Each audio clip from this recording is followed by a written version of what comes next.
బట్టి ఏం టిఫిన్ ఈరోజు? ఇదిగో పేపర్ దోశ చూసా ఎంత బాగా వచ్చిందో. ఈ రోజు దోశల పిండితో ఎన్ని వెరైటీస్ చేశాను చూడు. నార్మల్ దోశ, ఆనియన్ దోశ, ఇవి దోశ పిండితో కొంచెం మైదా పిండి వేసి పునుగులు, వేరుశనగుల చట్నీ.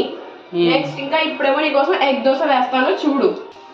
ఫస్ట్ కొంచెం పిండి వేసుకుని పలచగా పామేసుకోవాలి. ఇప్పుడు ఎగ్ వేసుకుందాం. ఎగ్ కారం. ఇప్పుడు గరిటతో బాగా స్మాష్ చేసేసుకోవాలి అటు ఇటు. ఆయిల్ కొంచెం ఎక్కువనే వేసుకోవాలి. అంతే అంతే ఎగ్ దోశ రెడీ అయిపోయింది. ఇప్పుడు chutney, egg dosa, plain dosa, onion dosa. ఇదిగో నీకు తినే. మ్యాంగో దేనికి రేపటి? చెప్తా అవును, సస్పెన్స్ చెప్తాం. చూసారా ఇలా పెరుగన్నంలో మ్యాంగోస్ వేసుకుని తింటే సూపర్.